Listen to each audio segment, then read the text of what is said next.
up and sit down. Welcome to the Health and Wealth Podcast with your hosts, Tim and Carter. What's trending, Enrichers? Carter Wilcoxson, founder of CSI Financial Group here, with my co-host and former wealth advisor, Tim James, founder of ChemicalFreeBody.com and your new health advisor. This is the show where we reveal the connection between physical and financial abundance. Hey, welcome back, Enrichers. Carter Wilcoxson coming to you from Phoenix, Arizona. Very, very wet, active, super active monsoon. In fact, my business partner, Andrew Victor, shout out to him. He came in my office just the other day, Tim James, and said, so since they've been keeping records, this is the second most active monsoon, the most rain we've had during the summer in the desert in Phoenix, Arizona. Since they started recording all those records, second most. So it's been cooler, right? Like it's been in the upper 90s a lot here, which is unusual, but a lot of humidity, which I'm not really a big fan of. But anyway, as normal, Enrichers, I am, and thank you for joining us again for another episode. I am joined by my fantastic Mr. Chemical Free Body himself, Tim James. Tim, how are you doing out there today? I'm doing awesome, man. I was just thinking maybe you buy a canoe. All that water you're getting. Oh, those floods happen. You just jump in the rivers and have some fun. Well, you know what's funny about that is that we were getting some, because we get flash floods here, obviously, right? And there was a bunch of memes where there were people were going out in canoes, like in parking lots, and doing that. So I only know that fun. Yeah. Well, my son Carter Samuel, he kept laughing in the other room the other day, and I'm like, dude, what are you laughing at? He's like, he goes, watch this video, and then he just thought that was the funniest thing, that these people are, in the parking lots with their canoes.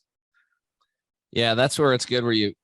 That's a good reminder to be a kid, unless they were just trying to save themselves. That would be good. I think it was. I got to hang out with a buddy of mine that him and I, we've been friends for a long time, but we just haven't connected in like a year and a half. It's been too long. Finally, we're like, dude, we got to get together. And I went and hung out with him, and he's a real good friend of mine. He's in the mortgage business, and he's a retired Marine. He was a state champion wrestler in the state of Texas. So he's pretty badass wrestler. And I got to go over and hang out with him. It's really cool because when I go to my friends' houses now, that are my good friends, his name's Matt. He's really into anti-aging. Like he gets his cells tested and he's 44 years old, but his cells say he's like 33. Right. Wow. So he's doing a lot. He's really into a lot of stuff that I'm into. So it's nice because when I go over there, he has my water system over there so I can drink the water. Yeah. And he said, because of me, he went with a saline non-toxic pool. And he's like, dude, I love it. He goes, this pool's way better. He goes, I can't even believe that I used to swim in chlorine and I didn't realize how toxic it was. So anyway, I got to swim around in a chlorine-free pool. I got to hang out in a chlorine-free hot tub, drink clean water, and be at my buddy's house. And his girlfriend's pretty into health. She made a pretty nice, healthy salad deal, and it was awesome. And we had him over to my other friend's house, and Charles, who you know about, who had started my whole story. And Charles has got, purified, restructured water over there. So it was pretty cool. Just everywhere I go, I've got the major inputs going on to stay healthy in my friend's house. So, and they're more healthy because of it too. So that's a good thing. Yeah. Well, that's what we're all about, impact. And speaking of impact, I want to go ahead. I'm very excited, Enrichers, to bring in our most recent guest, Laura Holcombe of Resource Financial out in Portland, Oregon. Laura, thank you so much for joining us today. Thank you for having me on here. Appreciate it. Yeah, absolutely our pleasure. So, well, as is, the common theme that we normally have around here, one of the very first things that enrichers like to hear, as, a lot of our listeners are other advisors, but we like to hear the backstory, right? Like, what was it, and go back as far as you need to, that gave you that passion, that purpose of getting into the financial services business and helping people in their struggles or challenges that they might be having financial safety and retirement and all that stuff. So share with our enrichers, what was it that led you into initially to becoming a financial advisor? Oh, okay. So I'm going to go back to probably age 18, and I had my first investment, and I actually bought, some precious metals, held on to them for a while, and then sold them, I think after college, and had some money come out of that. And then that kind of started me on the whole investing thought process and figuring out, what I should do to get where I need to go. Contributing to my own retirement accounts and putting money aside, and then sold our first house that we had purchased and actually made some money off of it. It's like, okay, what can I do with this? And so that is the time that I was introduced to a financial advisor, worked with her for many years. And I have a computer background, so data analytics and such. And I turned 40 many years ago, okay, and realized I probably don't want to be in this job much longer. As we get older, you guys may be able to relate. Our memory gets a little bit worse. It's a little bit harder to keep up with new technologies, and keep yourself fresh, and you had to relearn everything every once in a while. Yep. Hang on, sorry. My computer just did something weird. You're good. Okay. And so I realized I wanted to do something else. And so I chatted with my financial advisor and found out what she had done. And I thought, that would be a really cool job to be at.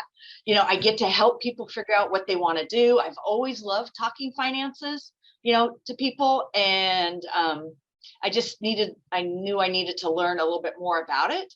And that just started my 20-year career. It actually is 20 years this year. So I'm approaching 60. The gray hair shows it.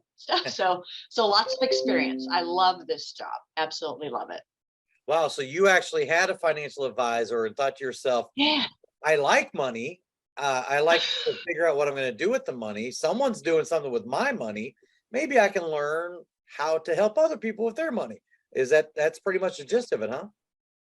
That is it. Exactly. Yeah. And people would talk at work about, before I did this, about, different investments and stuff. And I was always just a little bit shy to join in and stuff. And so I figured I need to figure out what's going on and stuff. And so they were just talking about the basic index funds. And so I can relate as, a new investor of how intimidating it was. You don't want to ask people anything because you don't want to look stupid. Right. It's one of my mantras. I don't want to look stupid, but you want to know. And so you just have to, kind of push yourself out of the comfort zone and say, okay, what is this? Or maybe go do some reading. Back then we didn't have all the Google, and all the online stuff. So more just asking others, doing a little bit of book reading and stuff. So found out it's something I love. Again, I can talk about it all the time and stuff. So it is my passion. Nice. That's awesome. So let's talk a little bit about, whenever you were growing up. Obviously, you're in Portland, Oregon now. So is that where you were born and raised? Or have you been all around the country? No, not so much. So I was born in Alaska, Anchorage, and in a native Eskimo hospital. So my dad was in the public service. And so we lived there for 12 years. So the winter times for me were bundling up in my snowsuit, going out to the bus stop, and we'd have moose show up at the bus stop, huge moose. And we knew enough to stay away from them. So that was interesting. And during breaks, recesses, we'd bundle up and we'd go out ice skating, and we had a hill outside of the grade school. And so we'd go down that. And then in junior high, moved back down to the Oregon area. That's where my parents were from, and their parents were needing a little bit more help. So we moved, transported from Alaska down to Oregon. And then in Southern Oregon is where I'm from. Met my husband down there. We went to high school together. So been together forever, long time, high school sweethearts. And then went to school in Oregon State. So I didn't go far, and I'm the third generation Oregon Stater, which is kind of cool, kind of proud of that. And then so 3 generations went to Oregon State. And then my daughter decided to go to University of Oregon, which if you're from Oregon, those are two opposites. What? So She went to go be a duck after 3 generations of beavers? Yes, I couldn't say University of Oregon. I still have to pause and say that. And her favorite color was orange. And so all her stuff was orange. And she went to a school that just, hates the orange and the black. Of course. And stuff. So my money went to University of Oregon. My knowledge came from Oregon State. So, and then just been in Oregon ever since then. Loving it. Absolutely love it. Wow. So you met your husband, did you say in high school? Is that right? In high school, yes. Well, so like sophomore year, or like your senior year, you were, No, I was a freshman and he was a sophomore. Okay. All right. So, and you guys been together for a long time. Started dating, probably the end of that year, and had a couple on and offs, but been together most of the time. We didn't actually get married until after high school and after college. So we dated for about 8 years, and we were one of the last of our friends to actually get married, but we've been together a long time. Wow. So you said your daughter. So is that the only child between the two of you? No, we also have a son. So we have 2 kids. So one of each. One of each. So who's the oldest? My son. Your son is. Okay. All right. So me and my wife, we have an older daughter and younger son. I was just wondering what it was like in the Holcombe household with the son being older and the daughter being younger. Is there a big age gap between the two of them? No, it's just 27 months, so 2 years. And I've seen other families that have the girl as the older.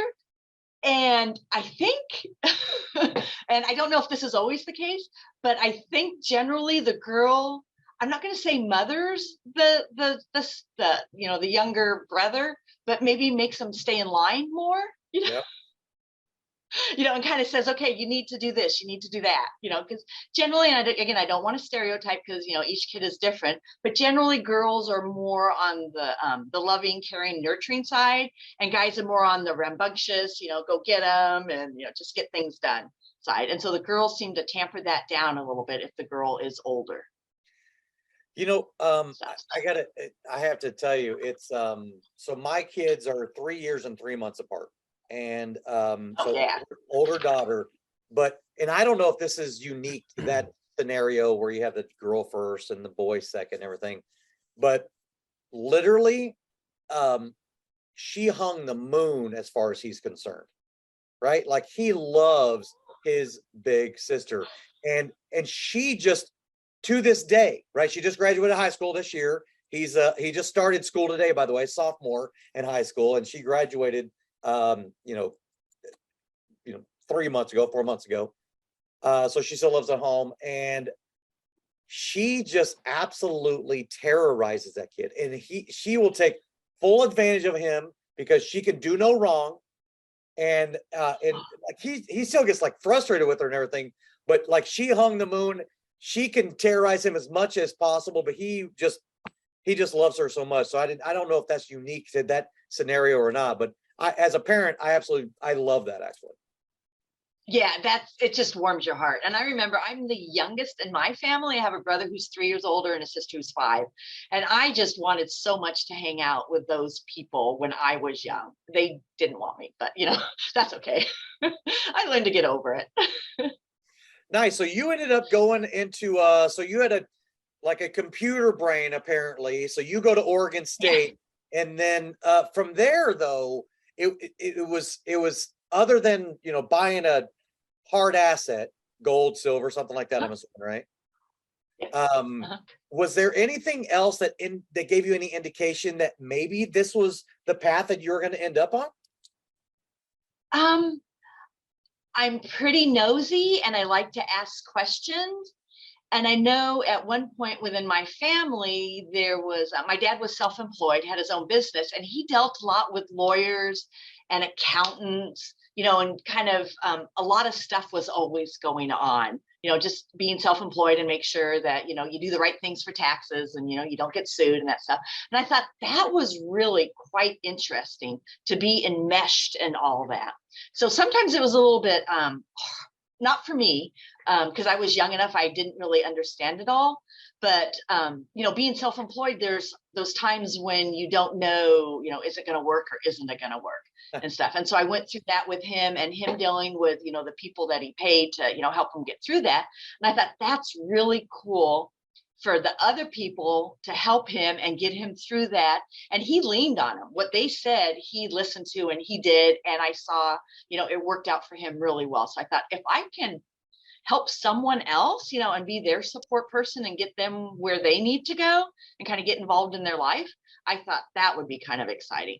So that was another motivator to get me in the field.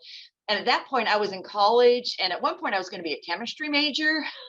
And then I ended up being a business major with a computer science background and stuff. So changed my majors a couple times, and I didn't even know how that was going to impact or fall into what I wanted to do.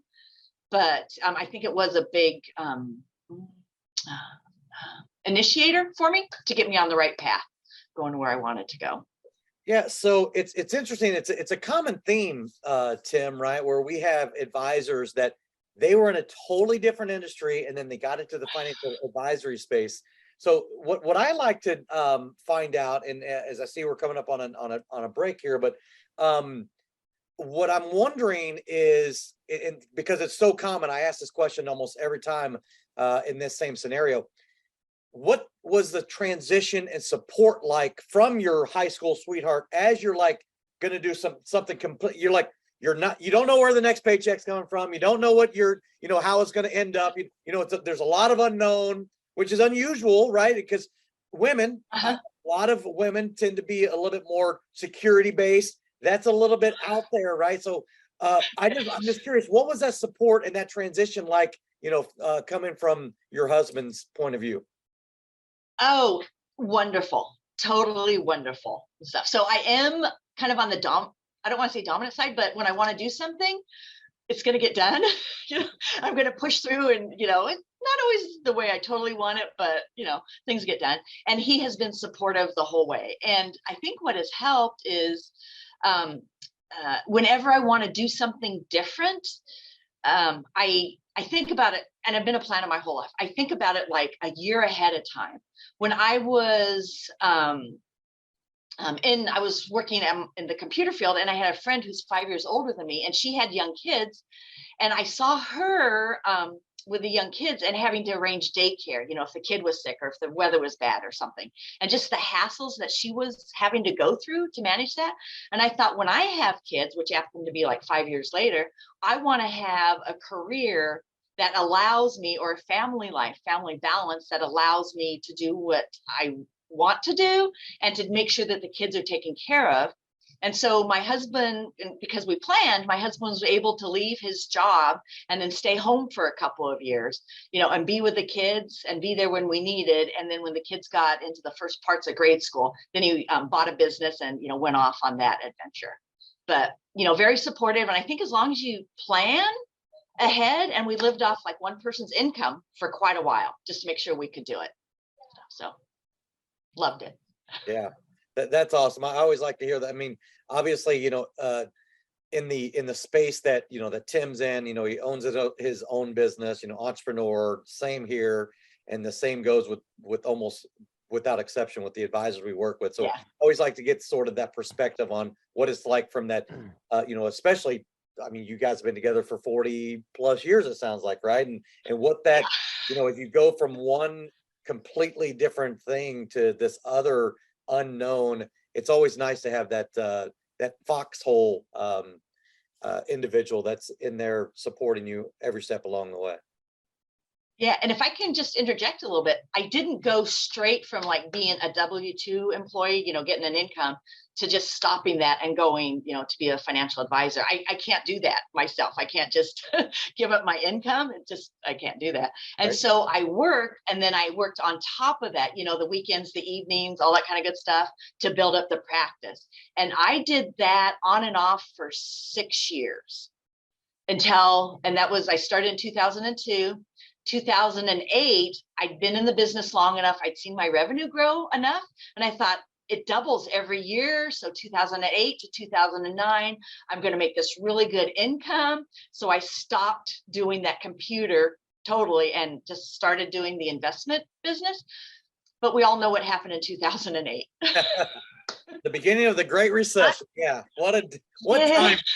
Well, that's okay because you had your foundation in place, and I think it's really awesome. I mean, there's a couple ways of doing this. So if anybody's out there listening and you had something you want to do in your life, but you've been putting it off for whatever reason, why put it off? I mean, you got a couple options here. Number one, you either just burn the bridge behind you and move forward as fast as you possibly can, like I did, or do what Laura did and work your butt off.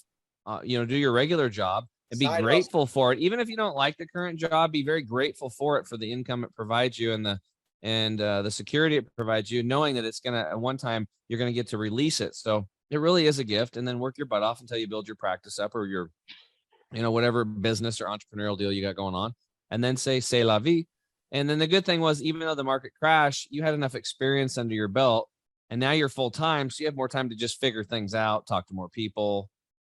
So I think that's really cool. So good segment, guys. We'll take a quick break, everybody. And when we get back, we'll get into more of what Laura's doing on a daily basis to help our clients keep their money safe and avoid the dreaded taxes. We'll be right back. Estate planning. What does that even mean? When the inevitable happens for everyone on this planet, your estate plan kicks into action. But first, let's start with what an estate is. An estate is simply everything you own. Now, here's the issue and what needs to be understood when this event occurs. You only have two choices on this plan. Number one, either you plan how your estate gets handed out and distributed to those you leave behind. Or number two, your state decides who gets everything you own. For the first time ever, you can now take complete and total control of this plan that you've been deprived of for most of your life and generations before you. You can get personalized assistance along the way with a team of specialists whose job it is to make sure you have true peace of mind. It's important to understand that estate planning is a journey, and rest assured that our team will be available to you all along the way and at every step. Welcome to Estate Plan, home of the last estate plan you'll ever need. To learn more, make sure to reach out to your local advisor licensed with us or go to our website for more information.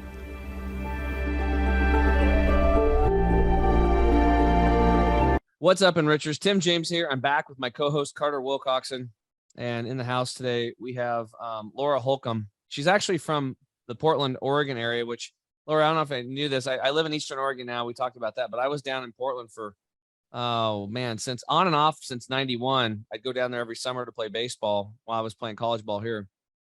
That way I could just keep playing 24/7. And I ended up meeting a gal down there and having kids and did all that deal. And now I'm back home to Eastern Oregon. So anyway, I thought that was really cool. You're the first person we've had, I think, from the Portland, Oregon area, which is somewhere where I hung out there for, God, it's just crazy to think it's like, I was down there for like almost 30 years. It's just saying that. It's just like weird. It's like, okay, I know I got some gray hairs, but it's just weird. So anyway, why don't you tell us all about what kind of niches did you fall into? Because there's so much as a financial advisor.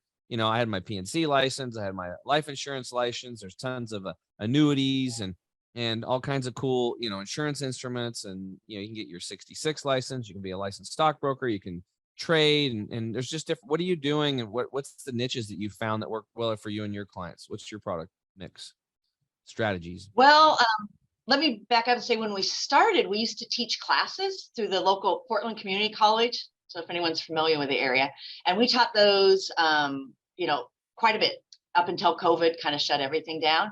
And that is how, we would teach people. We'd educated. Our company's known for education. It's 3 hours, 3 nights. And then people would come in and meet with us, and we'd chat with them. And one of the things I like about the company I'm with is we look at their whole financial picture. We give people like a 4-page document, and it talks about anything financial. We're not just investments. Really, investments are just, a small portion of their financial life. We look at everything: emergency fund, a life insurance, the mortgage, and we just chat about with our clients anything that they need to deal with. So when we were doing that, we reached out, and anyone who took the class, came in and became our clients. And then, COVID shut it down. We're just trying to survive through COVID and now coming back again.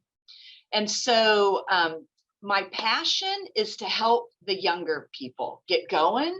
And one of my sayings is, if I can get everyone started on the right educational path, then we really don't have to worry about retirement when they hit 50 or 60, because they know where they're going and they know how they're going to get there.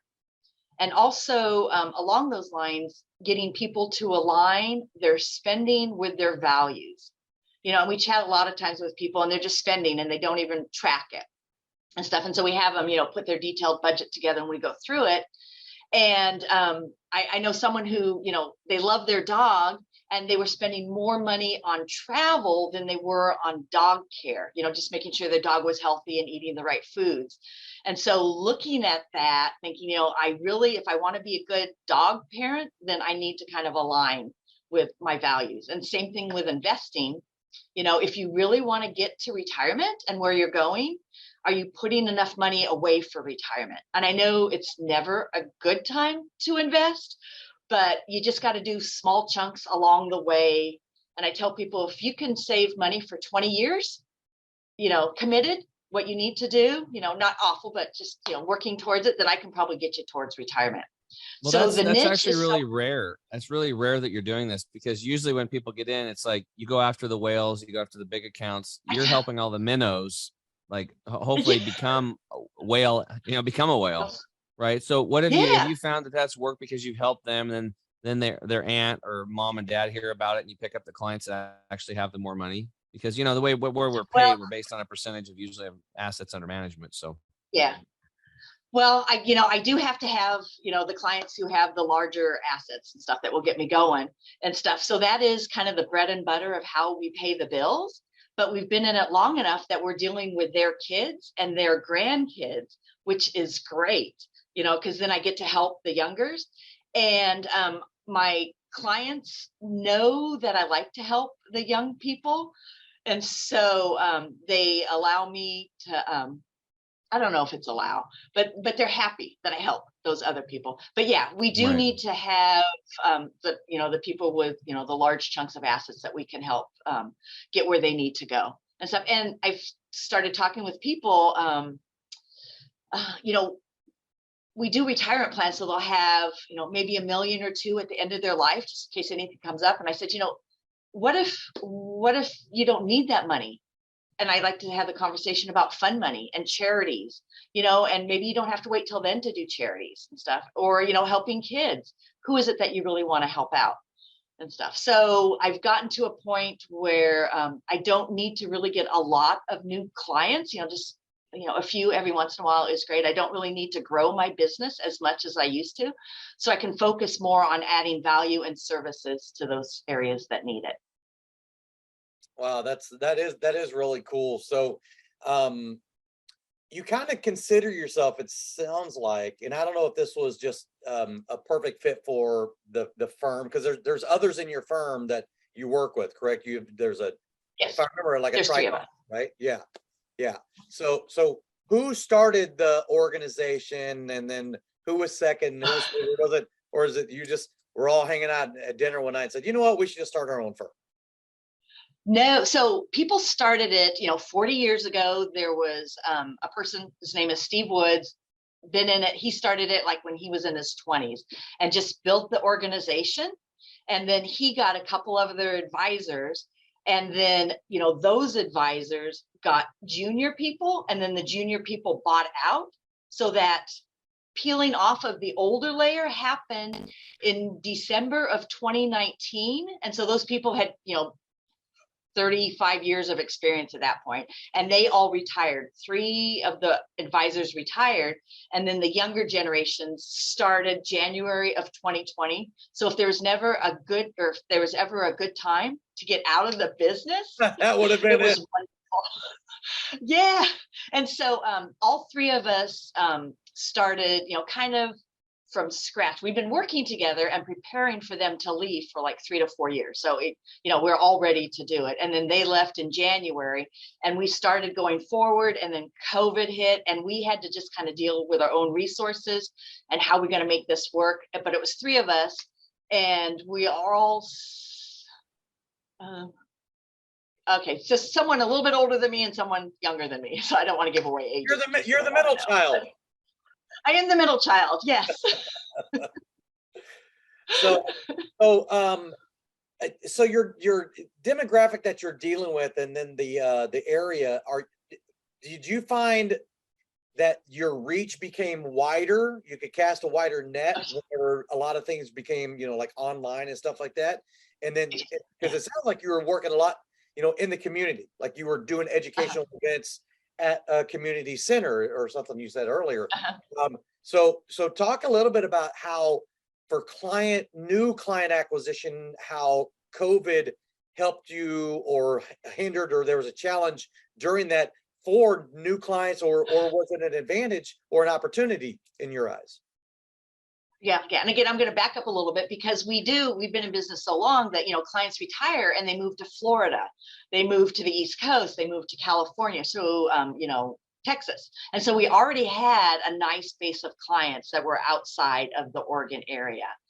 But during the COVID time, it just made it easier to communicate with everyone. And my husband and I, we have an RV, recreational vehicle. And so we like to, go out and about. And so I always wanted to set up my practice, if I just wanted to be in my RV, pull out the table, get my laptop, and I can communicate with clients. So I was already, kind of gearing my clients up for that down the road. And COVID just meant, we were all working from home or coming into the office, but, you generally didn't want to, have contact with the clients. And so a lot of clients became a lot more accustomed to it. Mm-hmm. And it became a lot more normal to, just not come into the office. But the advisors did come into the office during the majority of it, just because it's so much easier to work here.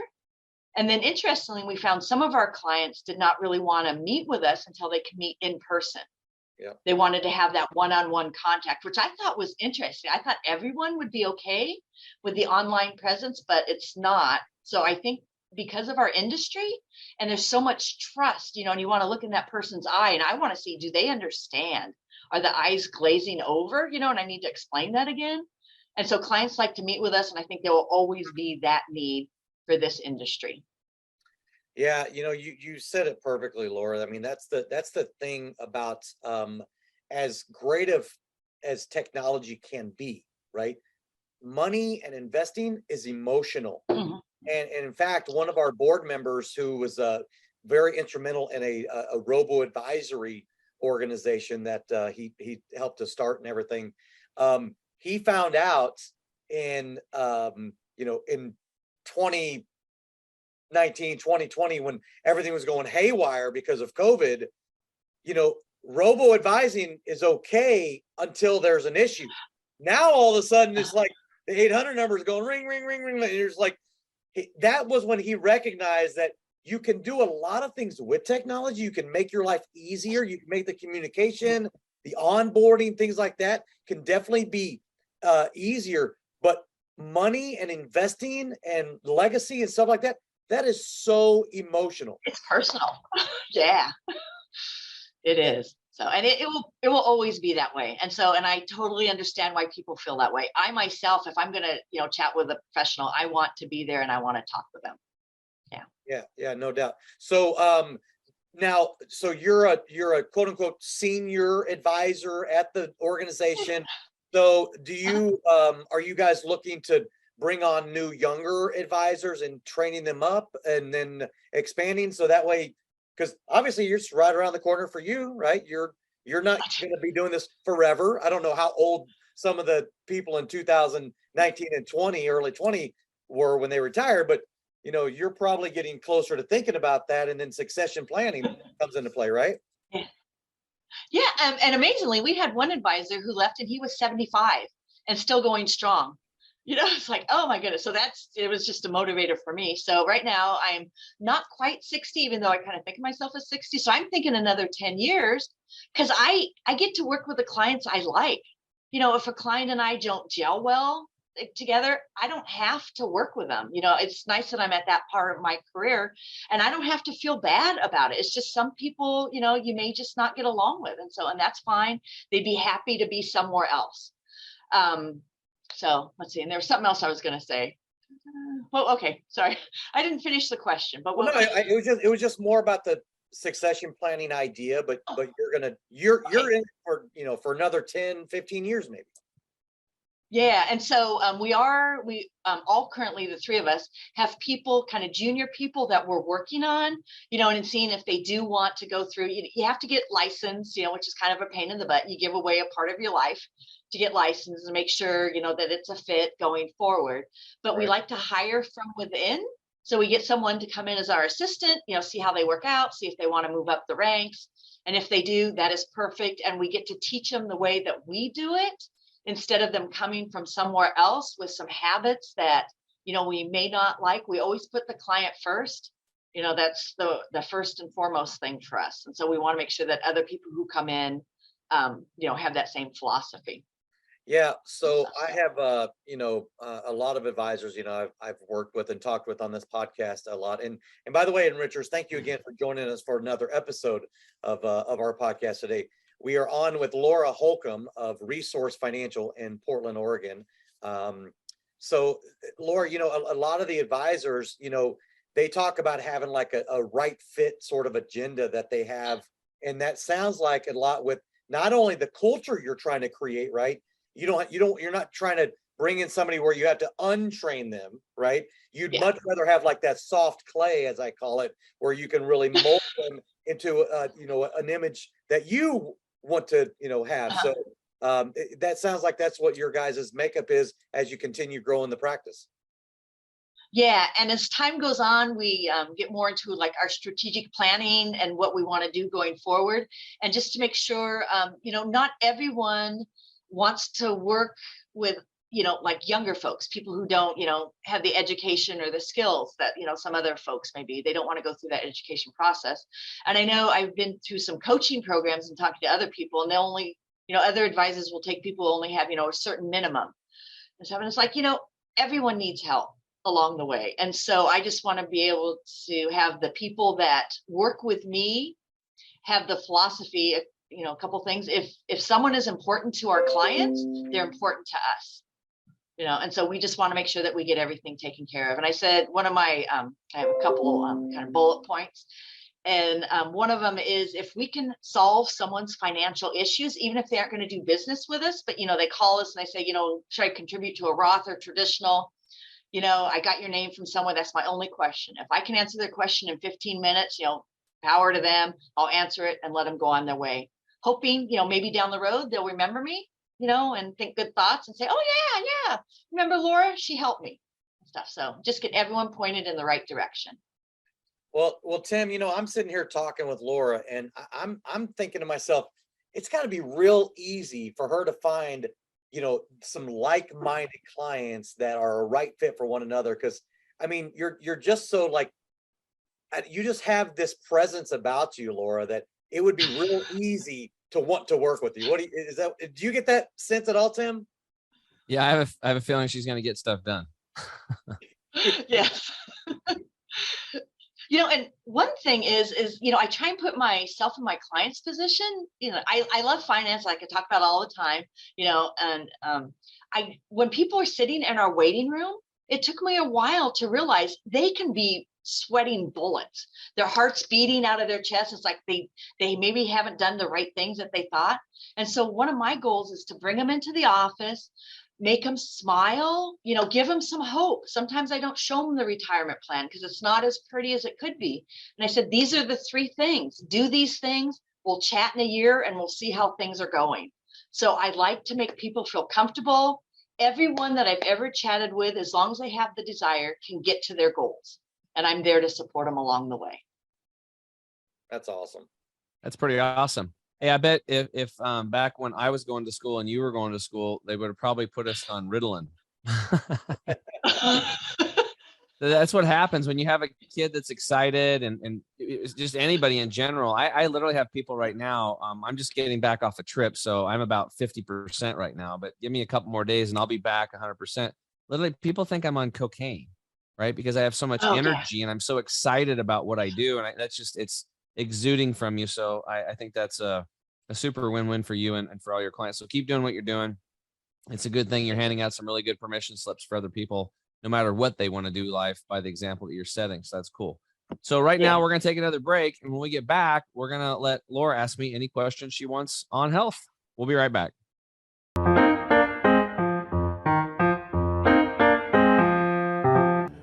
want the absolute best for yourself, and you want it to be easy. That's why we created Green 85. It helps with detoxifying the body gently. We're proud it's chemical-free, unlike almost all other supplements you'll find. Bottom line, Green 85 will get you healthier. We look forward to hearing what Green 85 did for you.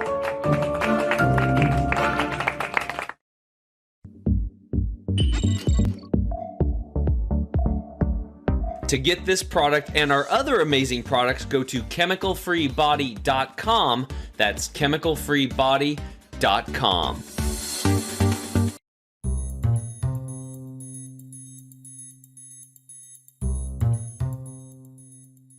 What's up, enrichers? Tim James here. I'm back with my co-host Carter Wilcoxson again in the house. We've got Laura Holcombe, certified financial planner out of the Portland, Vancouver metro area. That's where I spent about 25 plus years down there. And that's where I was a financial advisor, Laura. So that's cool.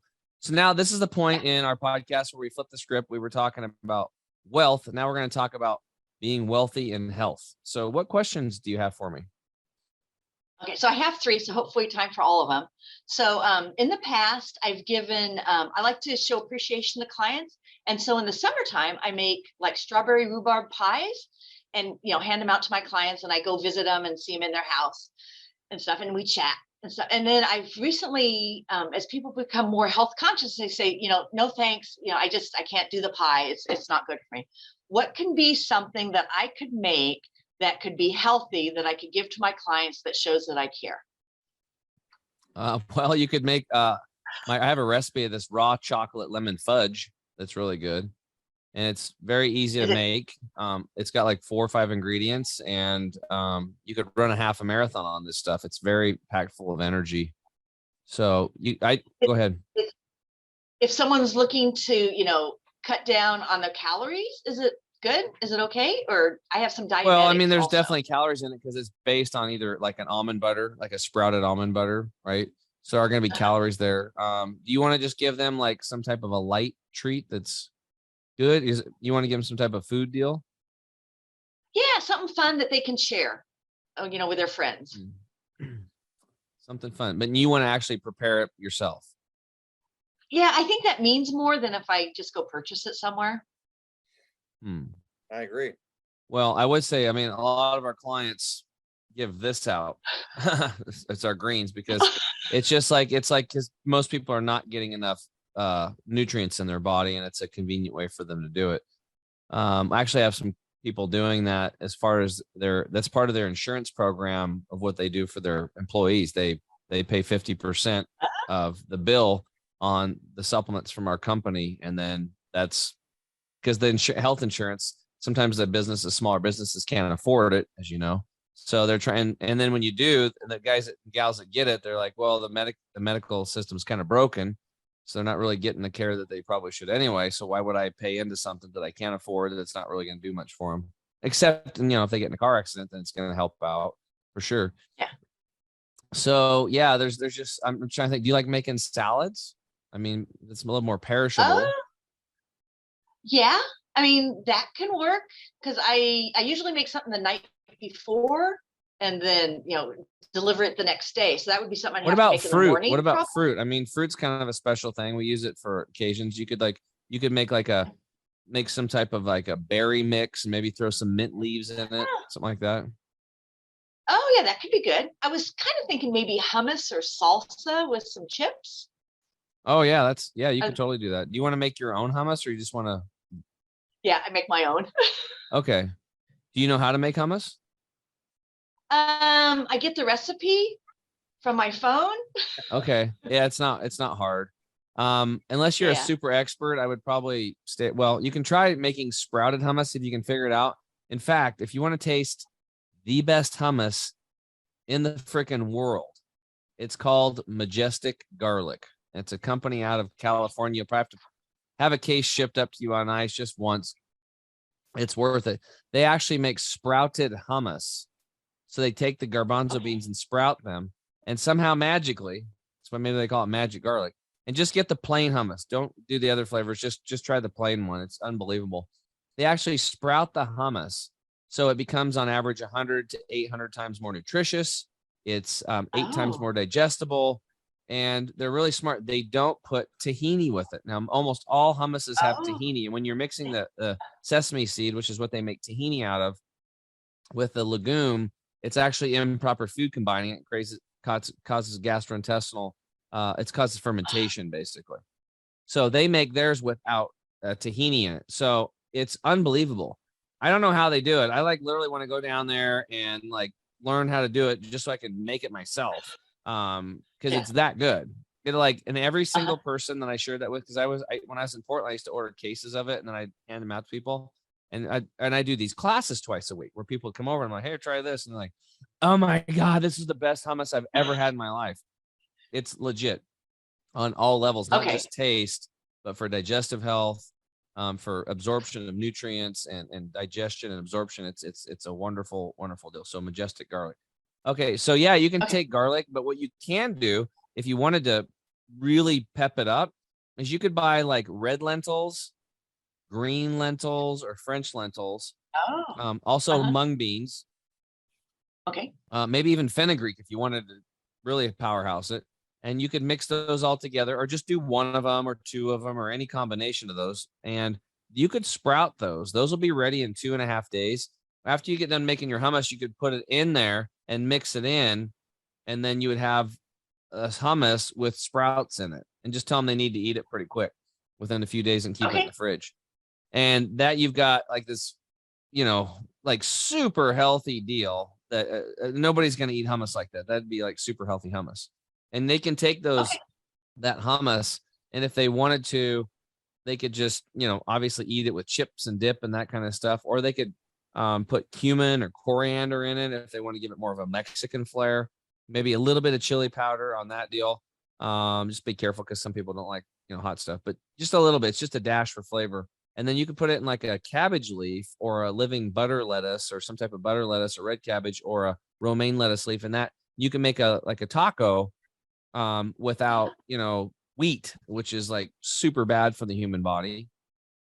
And because of the way they make it today, because it's all hybrid and, it used to be like 4.5 feet tall. Now it's 18 inches tall. It used to have little teeny seeds. Now it's got big seeds. The seeds used to make, the metabolism, the plant used to make glutathione. Now it makes formaldehyde, which embalms us. I mean, those gliadin proteins, there's so many reasons to stay away from wheat products, but that's another thing that people could do. And you could actually make a recipe. And in fact, I think I might have them on that. We have a free gift on our website. I wonder if that recipe's in there. I know there's recipes in there. I'd have to go look, but anyway, maybe you can hand out a little 2 or 3 recipe thing that they could use it for. That's what I was thinking. Yeah. I think I'm wondering how I'll feel giving them a head of lettuce. Wrap it up in a nice bow. Cabbage works too. Cabbage leaves work well too.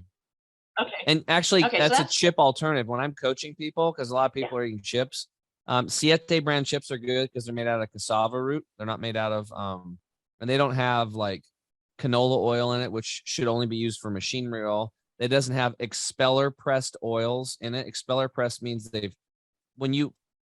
expeller machines press the oils out, but they do it in so much pressure, it actually creates heat. And it heats the oils up real hot, and they actually turn into lipid peroxides, which are cancer causers. So if anytime you ever see expeller pressed, it should say cancer oil. I mean, think about that. If would you put that in, would you eat that if it said cancer oil? I mean, nobody would pick it up, but that's literally what it does. Canola oil is rapeseed oil under a different name, and it's just not good for you. But to get people off, either give them healthy chips, or what we do is we teach people to take the purple cabbage or the green cabbage and just break it into chunks and make the cabbage the chips, and then dip it into hummus or dip it into your sauce. So you can have cabbage chips. All you got to do is rip them into chunks, and that's another super healthy way to do it and chew your food really well. Okay. Okay. Next question. Yes. What are 3 things or a few things that I could tell my clients, who aren't, health is maybe not their primary concern, but I would love it to be so that they can live a good, long life. So what are kind of 3 easier things that the average person can do to just be healthier? Well, I think what you might want to do is show them a virtual colonoscopy of an unhealthy person. what their colon looks like on the inside. That will wake people up quicker than anything. Because I actually did that when I was in Hippocrates. They showed us the insides of 3 unhealthy people, a gal who had Hashimoto's and thrush, which is the yeast infection. She's 24. Inside of her colon was all white and yellow and weird looking. Then there was like a male that was 65 years old with colon cancer and parasites. And inside of his colon looked like black tar and with white worms crawling around. And then there was a 45-year-old female with breast cancer and colitis or Crohn's. Her gut was jacked up and it was black tar, some brown stuff. Then they showed us a person that was a healthy colon, been on the Hippocrates lifestyle for like 3 years or something. And it was like, there's still brown waste matter in there. Of course, it's a colon. It's a waste removal system. But the lining was like pink and clean, and you could see the blood vessels. And that's when it like, for me, the light bulb went off, and I realized it's an inside game. And I have to, if I ever want to be healthy, truly healthy, I have to start cleaning up my insides and keep it that way. And then put good inputs, clean air, clean water, fresh food, get outside and get sunshine, that kind of stuff. So that visual really helped me.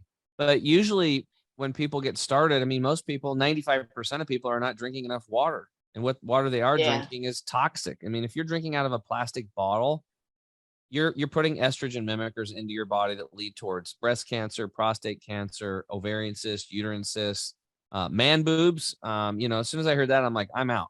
And the microplastics today are so pervasive from all the plastics that we're consuming and using in food products and water and drinks and also in our clothing. Like this shirt right here. I don't know if you guys can see it. It's a new design. Those are walnuts down there, right? So the reason, and this shirt is 100% organic cotton, but even the dyes that make this are chemical free. So this is part of our shirts out of our swag store. And but if you wash a Lycra bra, or if you're washing something that's spandex or just any type of synthetic material, then it's every time you wash it, microscopic plastics get out there. And it's so bad that 1,500 miles into the interior in pristine lakes, 2 and 2.5 inch fish today have both male and female organs. They're turning into hermaphrodites. And why? Because of the high amounts of estrogen mimickers from microplastics and from pesticides and fungicides, and herbicides and larvicides and chemical fertilizers. All these things are got into our ecosystem. 74% of the world's rainwater has glyphosate in it, the main ingredient in Roundup, the main herbicide. And glyphosate, that stuff was originally designed to clean out metal tanks. And then they flipped it. And now they make it into an herbicide. So it's really a bad deal, because when it rains or when that stuff gets it's in 74% of the rainwater and it goes into the soil, it's actually binding to the heavy metals. And then we drink it. We get it, and it's in the food we eat. So we're literally pouring, because of glyphosate, just one of them. And there's hundreds of thousands of chemicals. We're putting tons and tons of heavy metals in our bodies. And then 3G, 4G, 5G, the more around you're around the city, you're turning into a conductor and you're getting zapped from the inside out. So these are the things, a level of awareness that people have to wake up to today. So I like to, you can either call it enlightened or frightened. I was actually frightened when I first got to this, but knowing this information, like you can either go bury your head in the sand and become a statistic. Over 50% of us are dying of heart disease, and our 50% are going to die of cancer. It's going up, and there's type 2 diabetes and COPD and all this crap going on. We're the sickest we've ever been. What the hell's the point of having money if you feel like crap when you wake up every day? Okay, great. You have a big schedule of real estate. You got great cash flow. You got your taxes down. You got tons of money here and there. It's all over the place. You're diversified. Great. And then 2 days later, you have a heart attack and you're dead. Right? Mm-hmm. And then your husband or your wife goes and marries a jackass, and they spend all your money. So what's the point, right? Or your kids take the money and they blow through it, and they end up, not only blowing through that, but they're blowing cocaine up their nose too, and they're partying around the world, and their money's gone in a year, right? We've seen this kind of stuff happen. So, not only do you do the estate planning, that's why I always tell people, work with Carter and his team, do that legacy planning stuff. And I'm sure you guys probably do that too, but that way you can control your money above ground and below ground. But while you're above ground, you've literally been given a gift. This vehicle that this body and this life that you've been given is literally a gift. Creation doesn't make mistakes. You're actually part of the tapestry that creation put together. So it's obvious, unless you're going to say creation screws up, that you're here. So why wouldn't you honor what you've been given in this body? In fact, I have a statement where I always say, if you want to honor creation, you need to honor your body. Like literally. So if there's people out there that, believe in God, he, she, it, the vortex, him, whatever your version of God is. If you really believe in God, then you're really disgracing God if you don't take care of the gift you've been given. Right. And you're also setting a bad example for kids and grandkids. If you're just eating freaking chocolate chip cookies and drinking coffee your whole life. I mean, it's just like, it's not going to end up well. Look how many clients have you run into? And more, you've probably seen this with Alzheimer's and dementia and memory loss. Yeah, it's getting there. Yeah. It's a lot. It's rampant. Overconsumption of sugar, heavy metal toxicity in the brain from aluminum particles that are in the air, from what they spray, cooking out of aluminum cookware, the wheat, all this stuff. It catches up, and it's just like nobody seemed to care about it. In fact, I had another guy who was his dad. He said his dad's a freaking retired Marine. He fought for he paid his dues. He worked hard. He was a teacher after that. And he's like, dude, my dad's like lost it. He's like lost it. And he's just, the last 10 years, his dad's been kind of out of it. His dad finally decided to take himself off pharmaceutical drugs. And he's like, dude, I got my dad back. My dad's freaking, I'm having conversations with him. He's realizing that, mom's got some problems because his mom's an alcoholic. And so he's starting to come around now, and he's getting his faculties back because there was this one specific drug that was just making him, out of his mind, basically. Right. So those are just, those are synthetics no matter what. So whether you're getting heavy metals or synthetics in the body, these clients of yours, they really need to learn how to detox their body. It's kind of like, I don't know. It's like if your car's a mess and you're driving around in it and you got a bunch of garbage in it, who would really want to get in the car with you? Or do you even like going in the car yourself? It stinks, right? It's the same thing with your body. You just got to clean up the garbage. It'll run better. You'll feel better. You get your life back. And then maybe you will want to live a little bit longer because your quality of life is better. Yeah. So a quick question, when you said looking at the colon, when we're older, we get colonoscopies now, we get the little pictures, if there's polyps in there or whatever, and we see the wall. Is that what we could look at to see how it looks? It's supposed to be that nice. Well, you could, but what you do is like, you can just go to YouTube, right? And if I see if I can pull this up, I'll share screen. Let me push pause on that.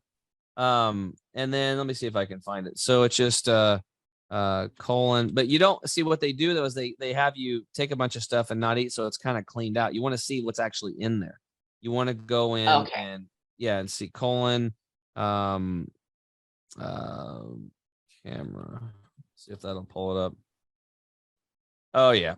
Right. So, well, if I could, I just typed in colon and camera, and then it says colonoscopy video tour, journey through a healthy colon. Scroll down there. Oh, and then pill camera swallowed, fall through the guts. Polyps.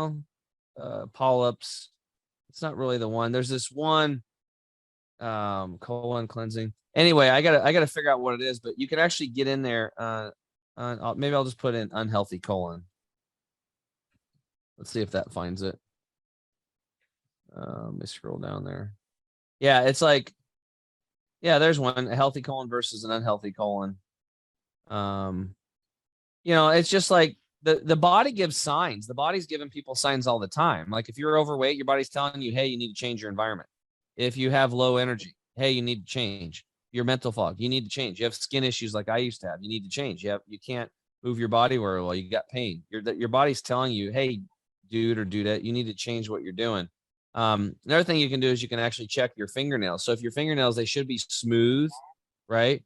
But if you see lots of lines on you and cracking, or it's yellow, those are funguses, or it could be black, striations and stuff like that. You can tell usually if it's not shiny, right, and without the striations, then if it's shiny, you're getting good nutrient absorption. But if you have brittle nails and it's cracking, you have poor absorption, which most people do. Right? You have toenail fungus. You have gut issues. You have skin issues like eczema or psoriasis, like I had eczema. Those are gut issues.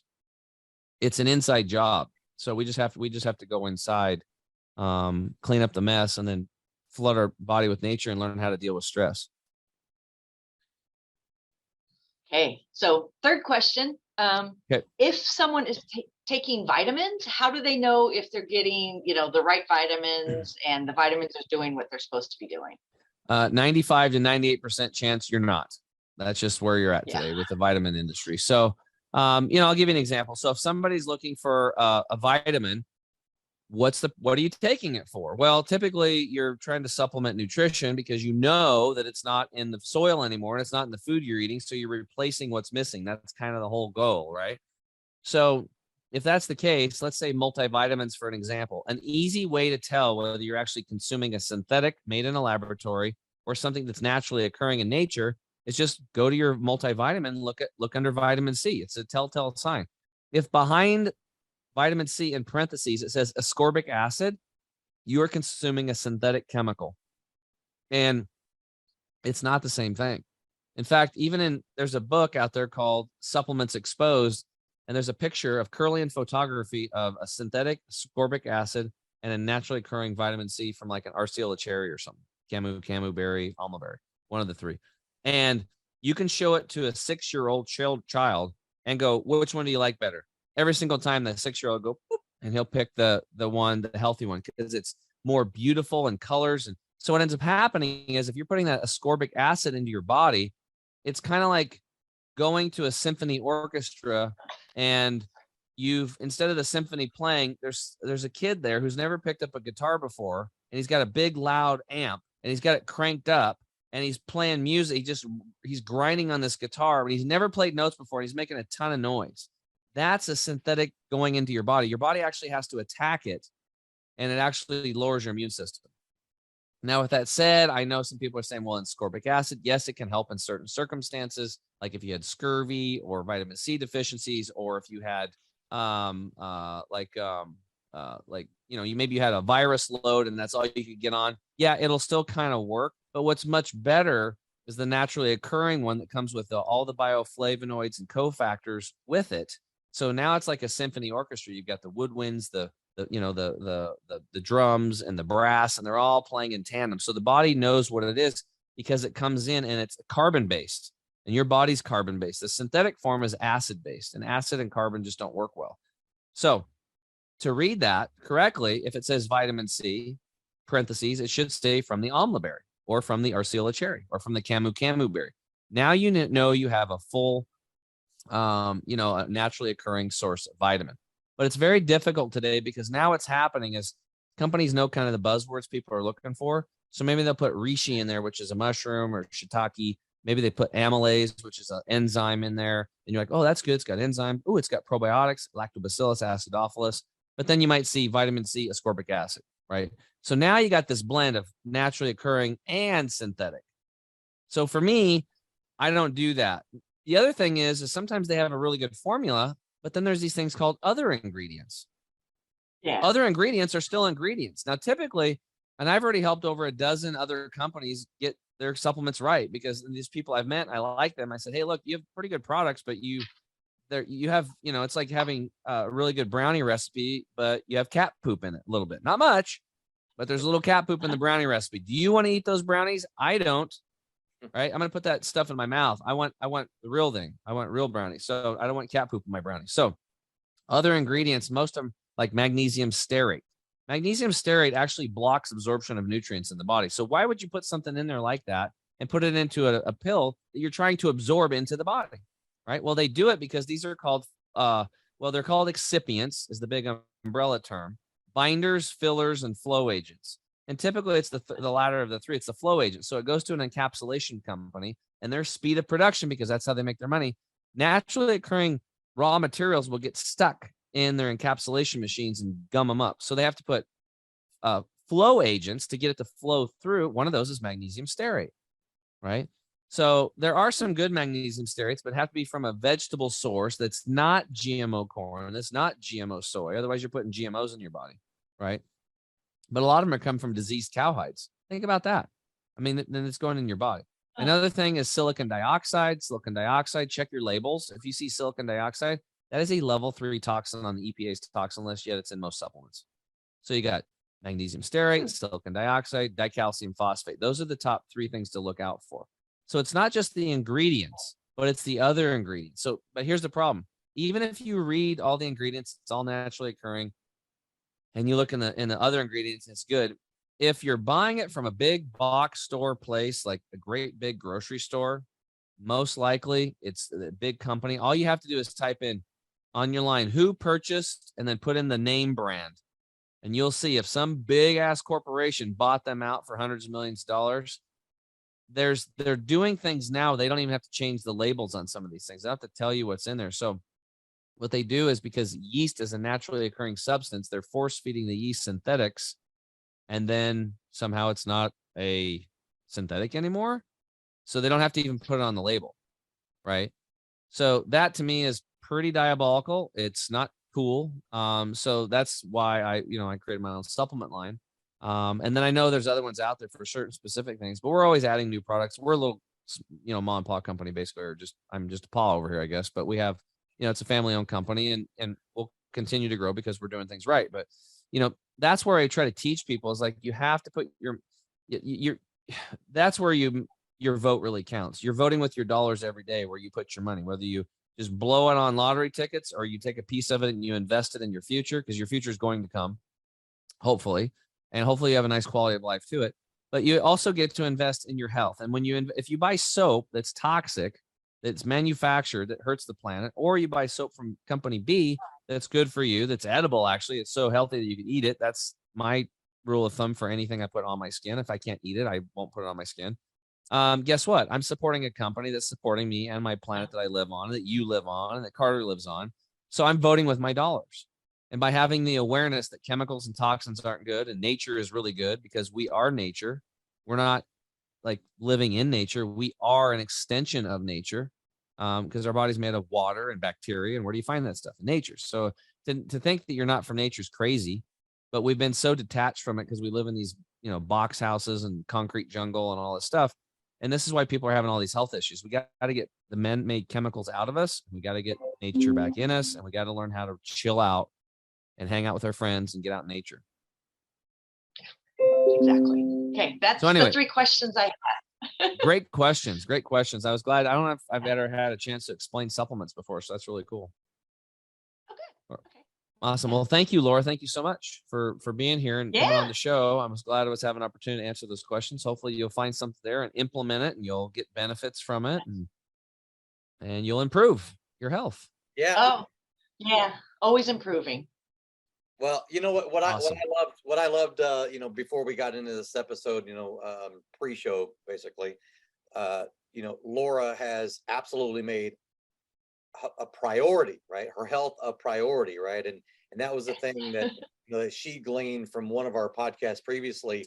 And you can't say that enough, right?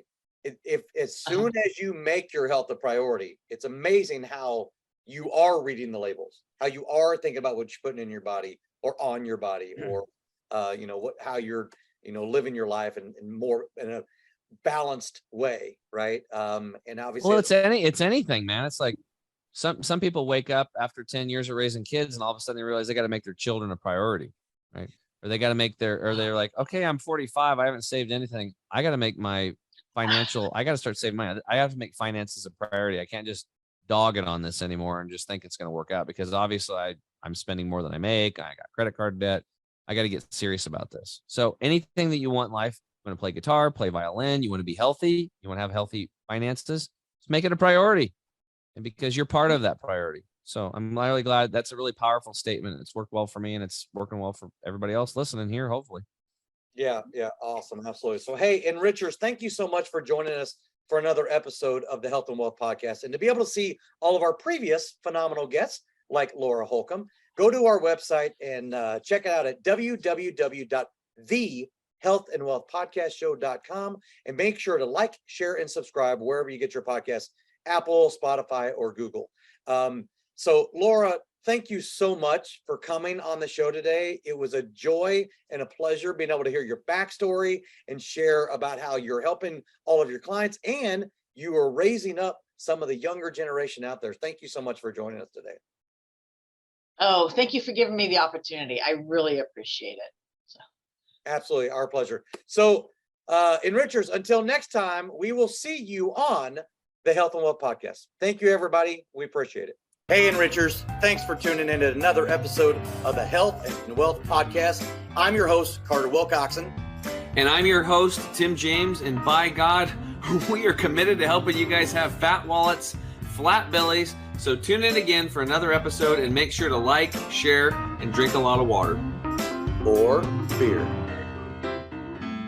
You have just listened to the Health and Wealth Podcast with Carter and Tim.